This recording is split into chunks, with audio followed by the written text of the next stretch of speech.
قال المؤلف رحمه الله الشفاعة. The author, may Allah have mercy upon him, said, the intercession. وَالشَّفَاعَةُ حَقٌّ. And the intercession is true. وَهِيَ سُؤَالُ الْخَيْرِ مِنَ الْغَيْرِ لِلْغَيْرِ. It is, by definition, requesting good from another for another. فَيَشْفَعُ النَّبِيُّونَ وَالْعُلَمَاءُ الْعَامِلُونَ وَالشُّهَدَاءُ وَالْمَلَائِكَةُ. And so, the prophets, the practicing scholars, the martyrs, and the angels intercede. وَيَشْفَعُ نَبِيُّنَا لِأَهْلِ الْكَبَائِرِ مِنْ أُمَّتِهِ. And our prophet intercedes for the major sinners of his nation. Yani, that's something in itself. When he says, the prophets, the practicing scholars, the martyrs, and the angels intercede, that's general intercession.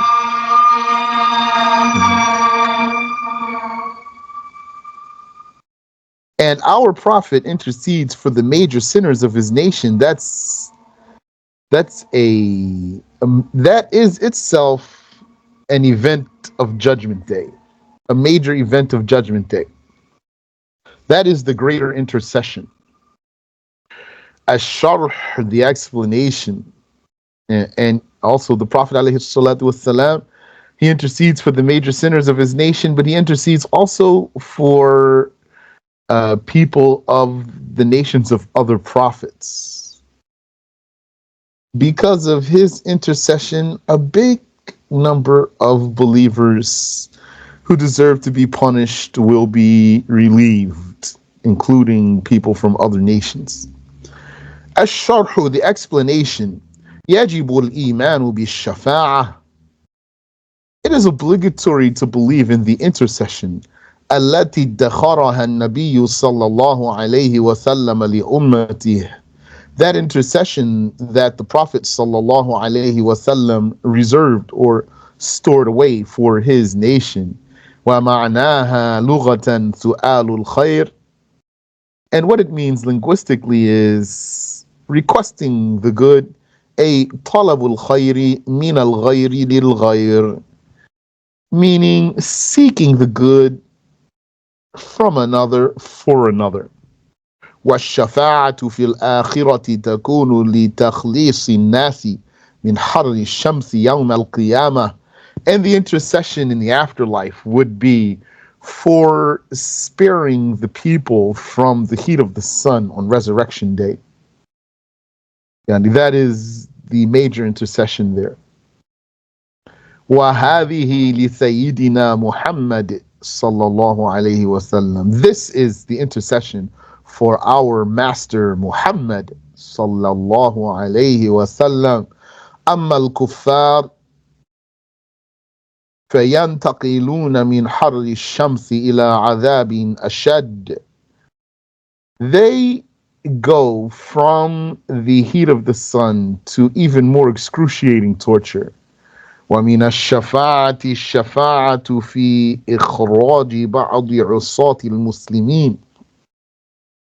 And included in the intercession is the intercession for releasing some of the sinful Muslims في إخراج بعض عصاة المسلمين الذين ماتوا بلا توبة من جهنم, for releasing some of the sinful Muslims who died without repentance from hell, or from the pit of hell. وهذه يشترك فيها الرسول وغيره. This intercession is shared by the messenger and others.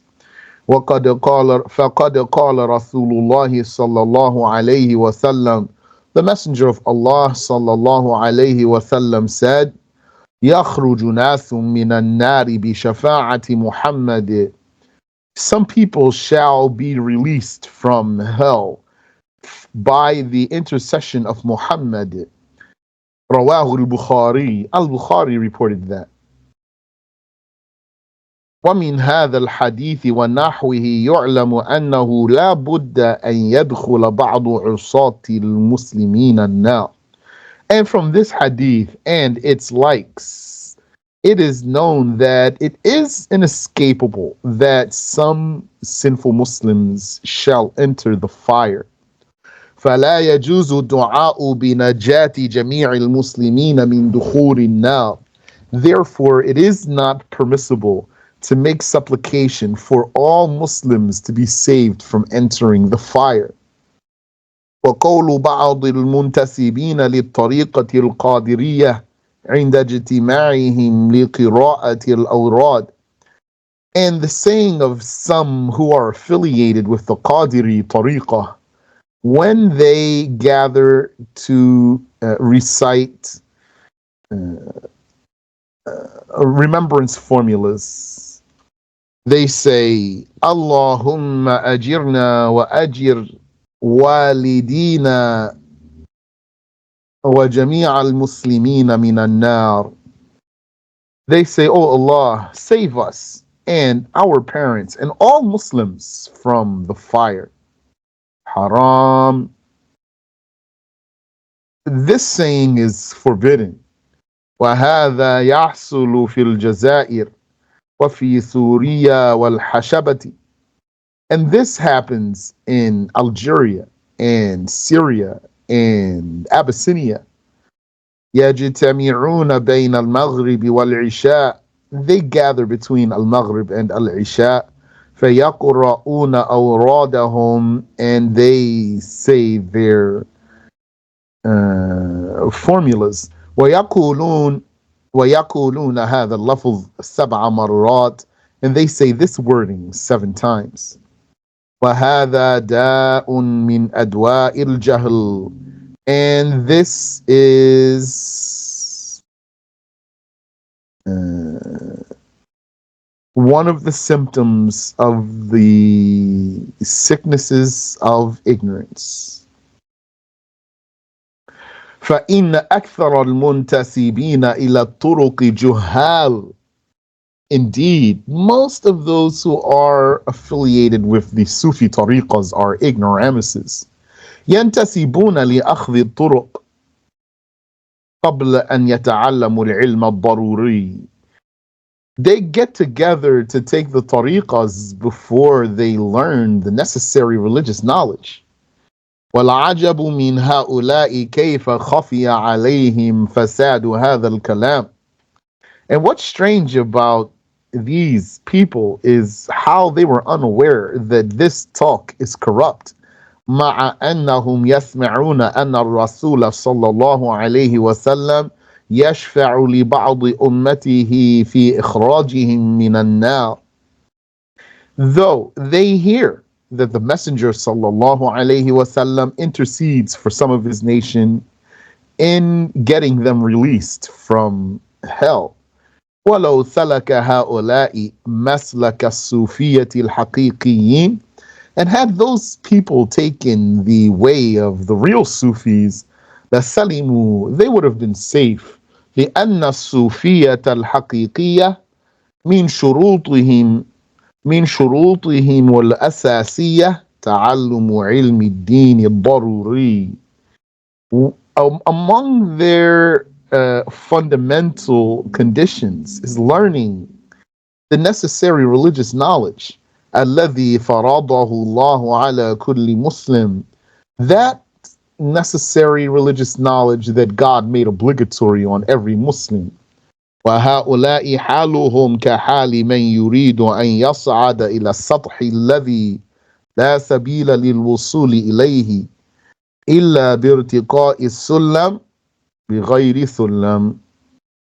Those people, their case is like someone who wants to ascend to a rooftop that there's no way to get there without climbing a ladder, but they don't have a ladder. ولعل بعض هؤلاء من شدة الجهل يقرؤون هذا اللفظ ولا يفهمون معناه. And maybe some of those, due to the intensity of their ignorance, recite this wording without understanding its meaning. Inna lillahi wa inna ilayhi raji'un. Indeed, to Allah we belong, and indeed, for His judgment we shall return to life.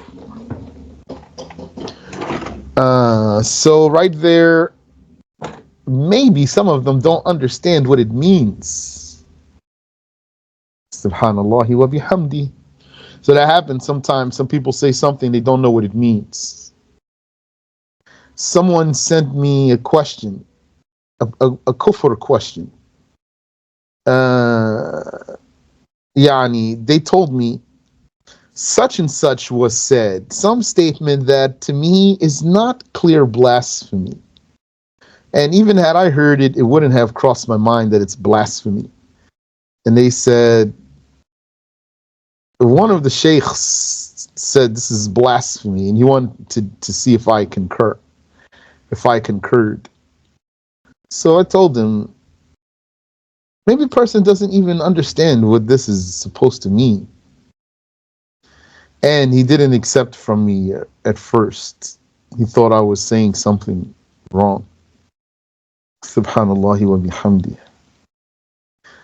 But then after that, maybe he accepted from me. He said to me, may Allah reward you for your advice. Because I told him, leave these muddled cases. Not this one. This one we are talking about, that the Shaykh is talking about, is not muddled, it's clear. Even this one though, even though it's clear, still has some room for a person not to understand what he's saying. Not to know what he is really saying. He's saying words, but he doesn't comprehend the meaning of what he's saying. But remember, as long as something's not clear for you, let's say even if it really is explicit blasphemy, but for you it's not clear, and it's not a matter of whether you're fluent in language, you understand the language fluently, or it's your original language, and it's just doesn't matter. All that matters is the statement clear or it's not clear? Just because you understand the language doesn't mean every statement is clear for you. As long as it's not clear, don't make takfir, and that rhymes. As long as it's not clear, don't make takfir. So, and if it's not clear for you, then don't say it's kufr. And then if you want, you can say, Allahu alam, I don't even know what this means. And then you don't even have to think about it really. And leave it alone. It's not necessary for every teacher, when someone tells him, is this blasphemy, that he needs to tell him a yes or no. A lot of times you need to tell the person, stay away from these muddled cases. Stop delving and looking for blasphemy in every nook and cranny. Now I digressed, but Shaykh here gave me the opportunity to do so. When he said, هذا اللفظ, he said, وَلَعَلَّ بَعْضَ هَؤُلَاءِ مِنْ شِدَّةِ الْجَهْلِ يَقْرَؤُونَ هَذَا اللَّفْظ وَلَا يَفْهَمُونَ مَعْنَاهُ. Maybe some of these people, from the intensity of their ignorance, they recite these words without understanding their meaning. He continues, may Allah have mercy upon him. أما الصوفية الحقيقية, as for the real Sufis, وهم الذين جمعوا بين العلم والعمل به, and they are the people who merge knowledge and practice. يكونون محصلين للعلم الذي لا بد لكل مكلف من تعلمه والعمل به. They would have been, or they would be acquirers. They would have acquired the knowledge that is necessary, that is unavoidable for any accountable person to learn and practice. That much knowledge is not the knowledge of a scholar. That's just the knowledge of a functional Muslim. a competent, functional Muslim. وبعضهم يكونون جمعوا بين العلم زيادة على العلم الضروري. And some of them will have gathered more knowledge than the necessary knowledge. وَهَؤُلَاءِ عُلَمَاءُ صُوفِيَّةٌ. Those are scholar Sufis. هَؤُلَاءِ مِنْ خِيَارِ خَلْقِ اللَّهِ. They are amongst the choicest of God's creation.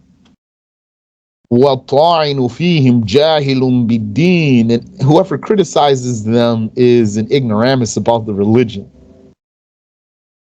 وَمِنْ رُؤُوسِ هَؤُلَاءِ وَمَشَاهِيرِهِمُ الْجُنَيْدُ بْنُ مُحَمَّدٍ الْبَغْدَادِيُّ.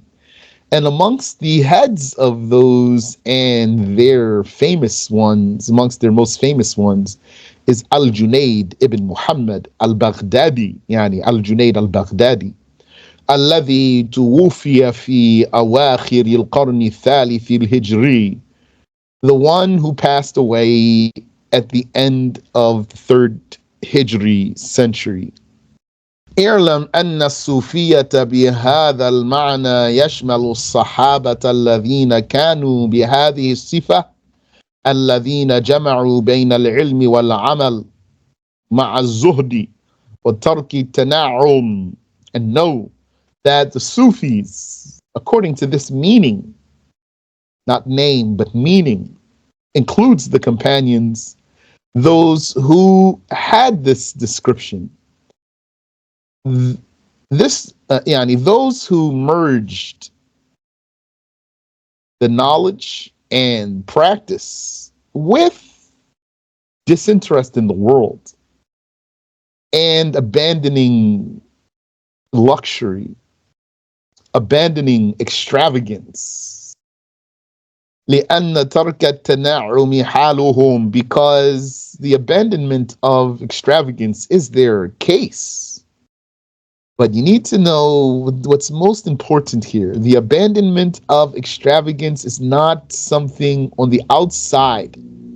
It's on the inside.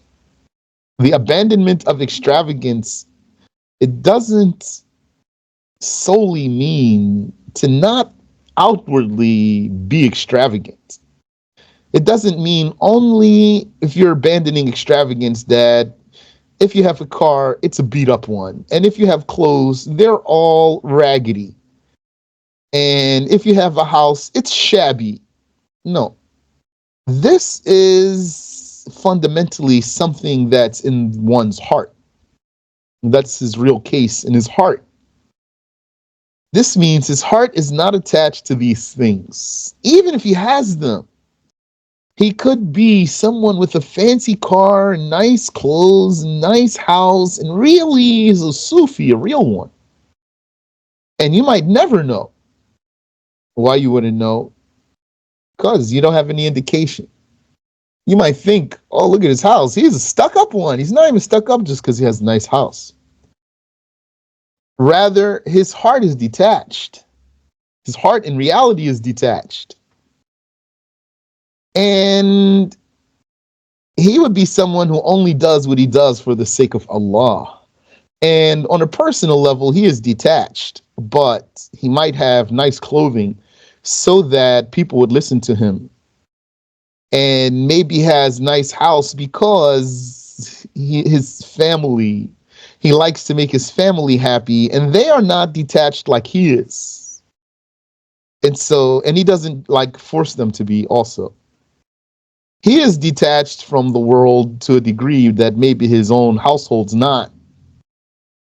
And he gives them comfortable living while he doesn't have that in his heart for himself. So really, this Sufi, his being a Sufi, is something that's in the heart. It's a level of sincerity and purity in his heart. And it could be that what you see from the outside, like his fancy clothing, is only the outside. And had you seen his underclothing, maybe his t-shirt and his underpants are all raggedy.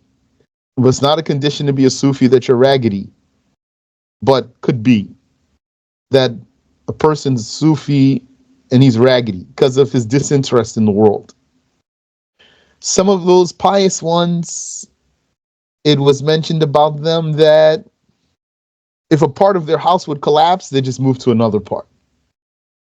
It was said about one of those pious ones that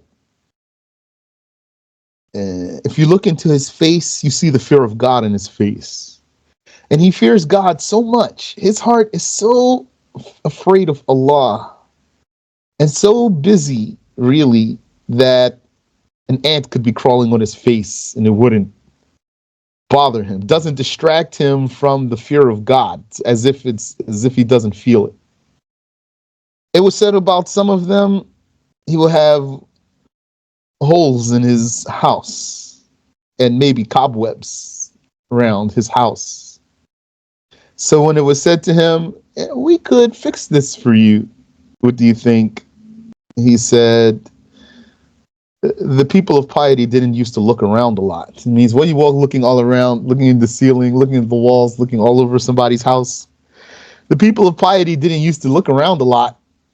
That's what he would say to them. And he would have holes in his clothing. So when it was said to him, we could patch that up for you, he would say, the people of piety didn't talk a lot. It was said about one of them, to show someone how disinterested in the world he is, that when one of them came, someone said to another one, he's going to show how disinterested in the world this one is. So he said to that one, who did you see on the way here? He said, I didn't see anybody. He didn't notice anyone who's around him. That's how some of them were. But if you want, be mindful of your surroundings, be mindful what goes on around you. That's not a bad thing. So the Shaykh says here, فَالطَّبَقَةُ الْأُولَى مِنْ هَؤُلَاءِ هُمُ الْخُلَفَاءُ الْأَرْبَعَةِ. The first level of those are the four caliphs, لِأَنَّهُمْ كَانُوا عَلَى هَذِهِ الصِّفَةِ, because they had this description. What we are describing as Sufis, real Sufis, they fit this description, even if the name wasn't used. أي علماء عاملين, meaning practicing scholars, zuhadan fi dunya, disinterested in the world. You heard about Umar ibn al-Khattab. He had patches in his clothing. He would be sitting somewhere, he has patches in his clothing, and he's the ruler of all the Muslims. Yani, at that time, he's like the king of the world. He's sitting somewhere, he has patches. Someone wouldn't even think he's the ruler. And when they would go to him looking for the ruler, he's the ruler. And then he'd say, what do you want from the ruler? And then they would tell him, say, I want such and such. He said, I am the ruler. تركوا التنعم الذي أحله الله من غير تحريم. They abandoned the luxuries that God made lawful and did not forbid. عملا بما أرشد إليه الرسول صلى الله عليه وسلم لقوله لمعاذ بن جبل, out of practicing what the Messenger sallallahu alaihi wasallam said to Mu'adh bin Jabal, إِيَّاكَ وَالتَّنَعُمْ, beware of luxury, فَإِنَّ عِبَادَ اللَّهِ لَيْسُوا بِالْمُتَنَعِمِينَ, indeed the slaves of Allah, the pious slaves of Allah, are not at all people of luxury. This is not easy feat here. Unless Allah makes it easy for you. Maybe it depends on your case. Subhanallah. Because these ones are not even putting salt in their food, for example. We are putting salt and spices and things make our food taste tasty. You see people, they would go through a lot of steps to prepare their meals. Many steps. To eat a meal is going to be done in 10 minutes or 15 minutes. They take hours to eat a meal is going to be done in 10 or 15 minutes. So these ones don't do like that. رواه أحمد. Ahmed narrated it. فقد ثبت عن عمر رضي الله عنه أنه كتب لبعض النواحي إرشادات. It is confirmed about Umar ibn al-Khattab that he wrote some directives, guidance to some areas, some districts. جاء فيها, amongst them is that he said اخشوشنوا وتمعددوا. اخشوشنوا وتمعددوا. والاخشيشان هو ترك التنعم. So اخشوشنوا, it means live roughly. This is the abandonment of luxury. والمعنى خذوا بسيرة معد ibn Adnan. The meaning is that he's saying, take the lifestyle of Ma'ad ibn Adnan, أحد أجداد الرسول, one of the grandfathers of the messenger, one of the ancestors of the messenger sallallahu alayhi wasallam. تشبهوا به, be like him. لأنه كان رجلا صاحب حزم وجلادة, because he was a man. Al-Hazm here, I don't know. Let me see. Let's look in Al-Qamus for Al-Hazm. Al-Qamus, you need to look at the last letter first. So that means we're going to go to Mim. And then go to the first letter, which is Ha. And then you're going to find. Okay. So Hazm. Here it is. Al-Hazm, ضبط الأمر. Hazm is discipline. والأخذ فيه بالثقة كالحزامة والحزومة. So discipline. لأنه كان رجلا صاحب حزم وجلادة, because he was a disciplined man who could live roughly. ما كان يركن للملذات. He wasn't settled with or satisfied with pleasures, delicious things. ما كان يتبع الملذات. He didn't used to pursue the delicious matters. بل كان يلتزم خشونة العيش وتحمل المشقات. Rather, he used to adhere to rough lifestyle and bearing the difficulties. And maybe a man might be easier to live like this than a woman. But there are women who can do that. Because a lot of men would be just able to live without a lot of things, like just sleep on the floor, for example, and not have a lot of stuff and like this. But there's women like that too, like the story of that pious woman named Hasana, that she didn't have anything in her house. Her house was empty, and when she wanted to drink, she would drink from the river. And she used to go to the river and drink from the river with her hands. The Shaykh says, وَمِنَ الْعَجَبِ الْعُجَابِ تَكْفِيرُ وَهَّابِيَّةِ الْعَصْرِ لِلصُّوفِيَّةِ. And amongst the baffling things is the Wahhabis, the contemporary Wahhabis, deeming the Sufis as blasphemers. Bila tafsil, with no detail. They're sloppy here. مع أن زعيمهم ابن تيمية قال في الجنيد إنه إمام هدى. Although their leader Ibn Taymiyyah said about Al-Junayd that he was an imam of guidance. ذكر ذلك في كتابين من مؤلفاته. He mentioned that in two of his authorings, his footnote. And so in the explanation of Hadith An-Nuzul, he has a book called Sharh Hadith An-Nuzul. So here's one of them. So maybe they didn't catch the other one, so that they could, when they wanted to produce the references for what the Shaykh was saying, maybe they didn't find the other one, so they didn't put it in a footnote here. Because don't forget, all of this was the Shaykh's dictation. Later on, years later, the Shaykh's, his students got around to doing takhrij for what he's saying. So they started looking for where has Shaykh got this from? Where can we find this? Where can we find that? Where's a reference for this? Where's a reference for that? So they started doing takhrij for what the Shaykh said, for his words in this book. That's these footnotes here.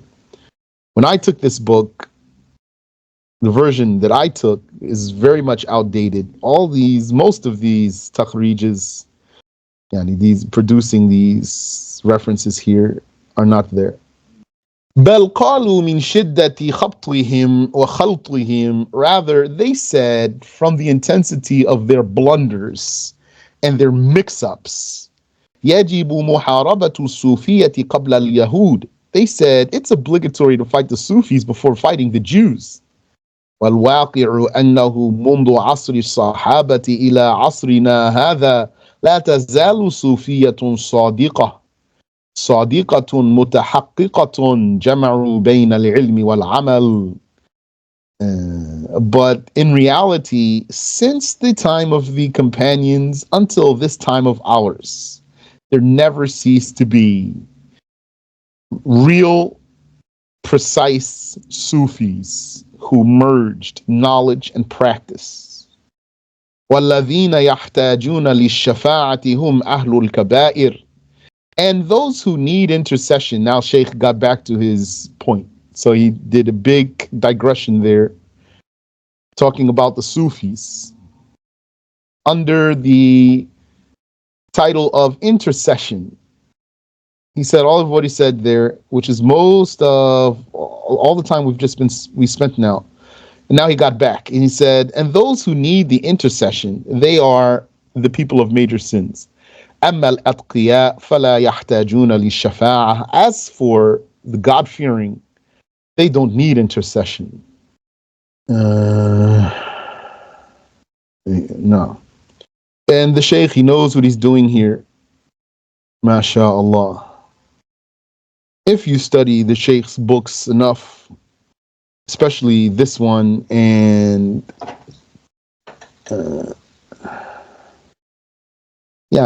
I'll say, especially this one, you would notice he has this talent of digressing.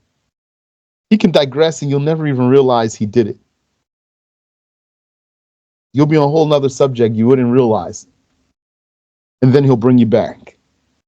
قال المؤلف رحمه الله, said the author, may Allah have mercy upon him.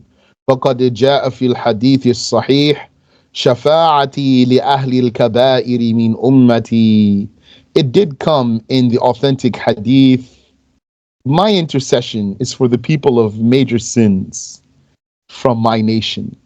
رواه ابن حبان. That's narrated by Ibn Hibban. أي غير أهل الكبائر ليسوا بحاجة للشفاعة. Meaning that other than the major sinners don't need intercession. وتكون لبعضهم قبل دخولهم النار. And some of those major sinners would get the intercession before their entrance into the fire. ولبعض بعد دخولهم قبل أن تمضي المدة التي يستحقون بمعاصيهم. And for some of them, it would be after their entrance into the fire, but before the passage of the duration that they deserve for their sins. وَلَا تَكُونُ لِلْكُفَّارِ. And there won't be any intercession for the blasphemers. قَالَ اللَّهُ تَعَالَى, said Allah, exalted is He, وَلَا يَشْفَعُونَ إِلَّا لِمَنِ ارْتَضَى. In the 28th ayah of Surah Al-Anbiya, they do not intercede but for whom he, God, accepts.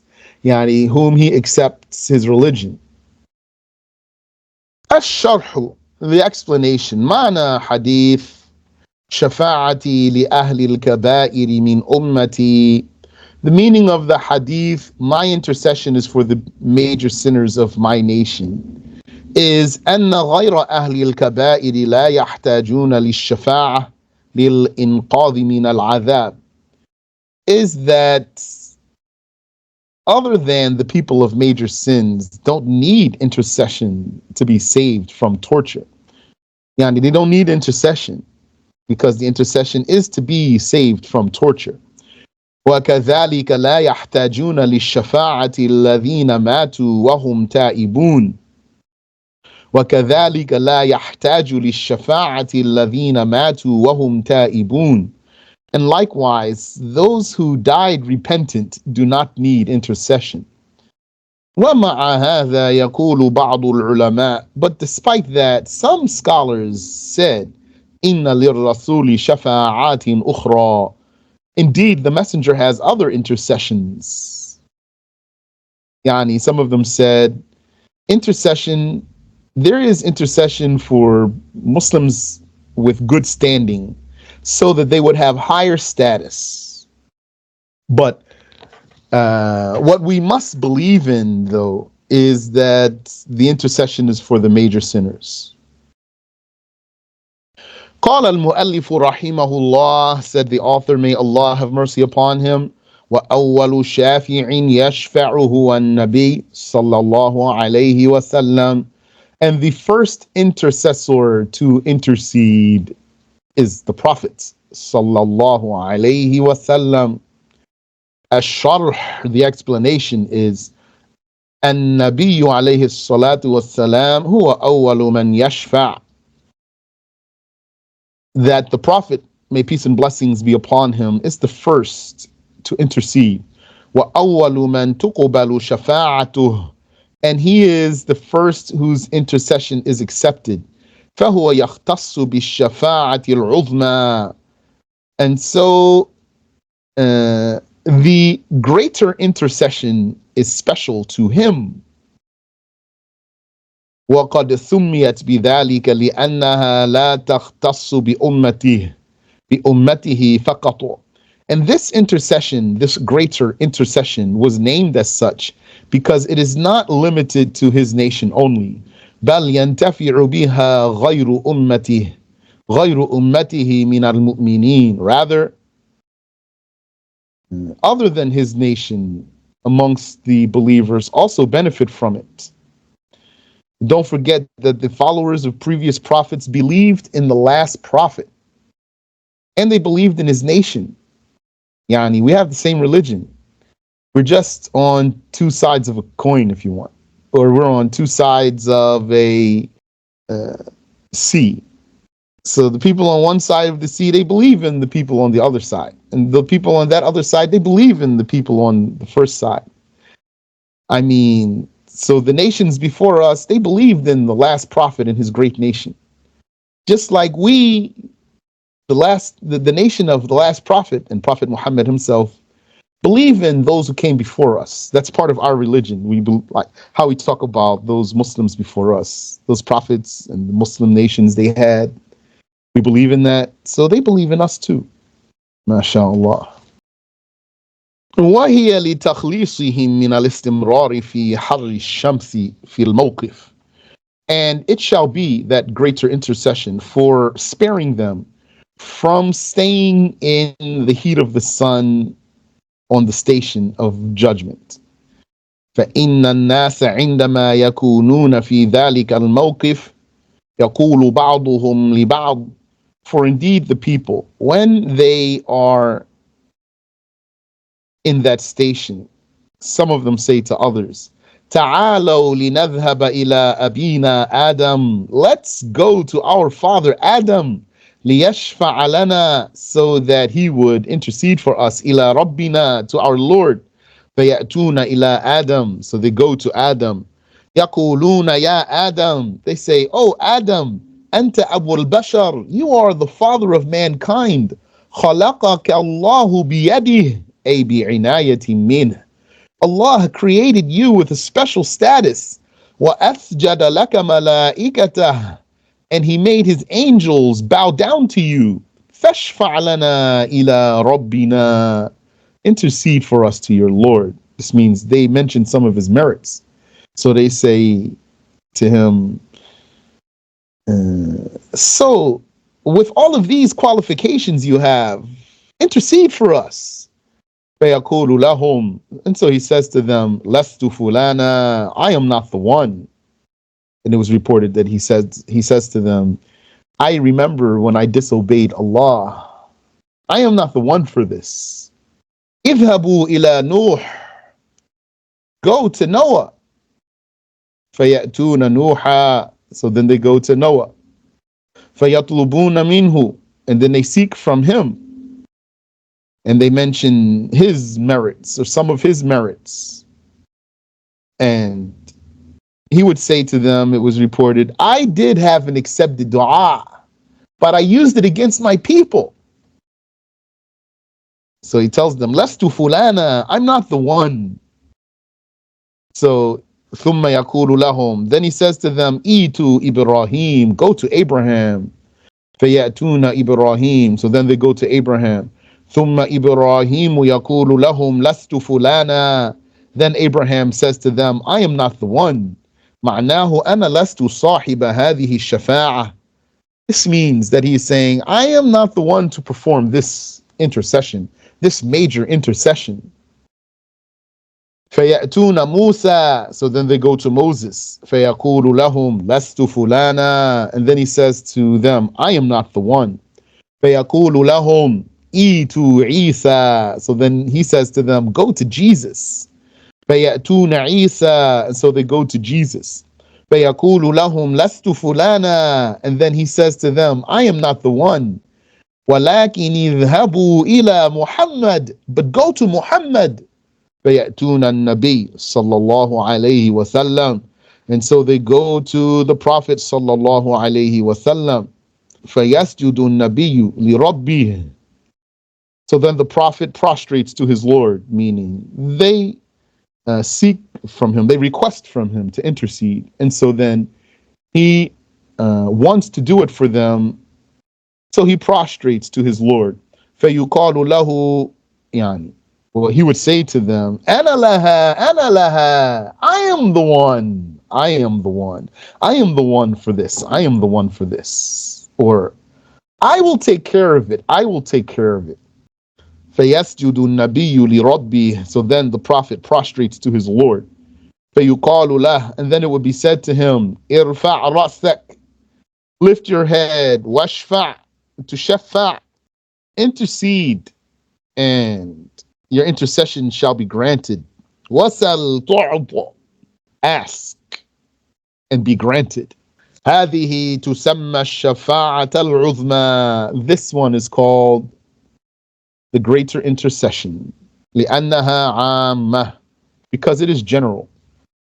وأما الكفار فلا ينتفعون بها, and as for the blasphemers, they do not benefit from it. لأنهم ينقلون من هذا الموقف إلى موقف أشد, because they shall be transported from that station to an even worse one. لا يستفيدون تخفيف مشقة, لا يستفيدون تخفيف مشقة ولا نيل راحة. They do not achieve any lightening of the difficulty nor any relaxation or relief. ولا تكون الشفاعة إلا لمن آمن بمحمد, and intercession shall not be for anyone but who believed in Muhammad. ولذلك قال لابنته فاطمة, and this is why he said to his daughter Fatima, أول ما نزل عليه القرآن, when the Quran first descended upon him, يا فاطمة بنت محمد, O Fatima, daughter of Muhammad, سليني ما شئت من مالي, ask me what you wish of my money. لا أغني عنك من الله شيئا, but I won't be able to avail you. I will not be able to save you from Allah in any way. رواه البخاري. Al-Bukhari narrated it. ومعناه لا أستطيع أن أنقذك من النار. Its meaning is, I am unable to save you from hell. إذا لم تؤمني, if you don't believe. أما في الدنيا أستطيع أن أنفعك بمالي. But in this life, in this world, I am able to benefit you with my money. أما في الآخرة, but in the afterlife, لا أستطيع أن أنفعك إن لم تدخلي في دعوة الإسلام. I won't be able to benefit you in this life if you do not enter into the call of Islam. Yani, if you do not embrace Islam. He's saying to her, "O Fatima, daughter of Muhammad, ask me whatever you wish of my money. I can benefit you now in this lifetime. Whatever you want of my money, you can request from me. But if you don't believe, I won't be able to save you in the afterlife." I think we should stop there. Wallahu ta'ala a'lam, so we can start this next chapter from the top. Next chapter is about the soul. So we'll see what the Shaykh has for us. Then he has a chapter about that the mercy of Allah is for everyone in the world, but reserved for the believers in the afterlife. And then he's going to start talking about the last few chapters in this great book. Yani, he has chapters that are not traditionally found in the books of aqidah, because these are cases that appeared later. So you don't see them in like Al-Fiqh Al-Akbar or Al-Aqidah Al-Tahawiyya and other things, like the chapter of innovation and the chapter of Tawassul. The scholars didn't add these chapters in their Aqidah books because they didn't have to. When they did mention cases in their Aqidah books, is because they were addressing things. Yani, besides listing what believers believe in. When they talked about destiny, when they talked about slaves not creating their own deeds, when they talked about other things, because they had to address deviances. So they didn't yet have to address this issue of bid'ah and the issue of tawassul. And even the Shaykh has, as you'll see, a section that's related to usul al-fiqh here in the book of Aqidah, because of how the Wahhabis have gone against following madhabs.